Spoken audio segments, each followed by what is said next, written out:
माहेरच्या घराचं बांधकाम बघण्यासाठी आज गेले होते। बांधकाम चालू आहे शेतात, म्हणून मम्मी म्हणली मी काय येताना भाकरी आणल्या नाही, तुम्ही घरूनच जेवण करून या। आम्ही छान असं जेवण केलं आणि त्यानंतर जाण्यासाठी निघालो।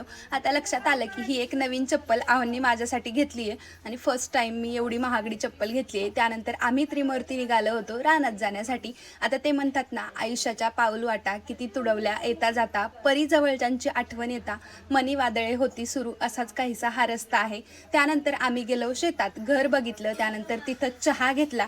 आता ही जी तुम्ही आजी बघताय ना, तर ती मला काय म्हणते माहिती का, सुगंधा।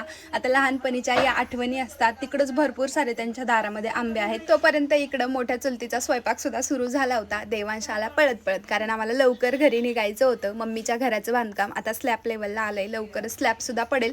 येताना आम्ही चिक्कू आणि या कैऱ्या घेऊन आलो होतो। आता कैरी चिरली आहोंनी, त्याच्यावरती मीठ टाकलं, मस्त कैरी एन्जॉय केली। भेटू परतच्या व्हिडिओमध्ये, तोपर्यंत बाय।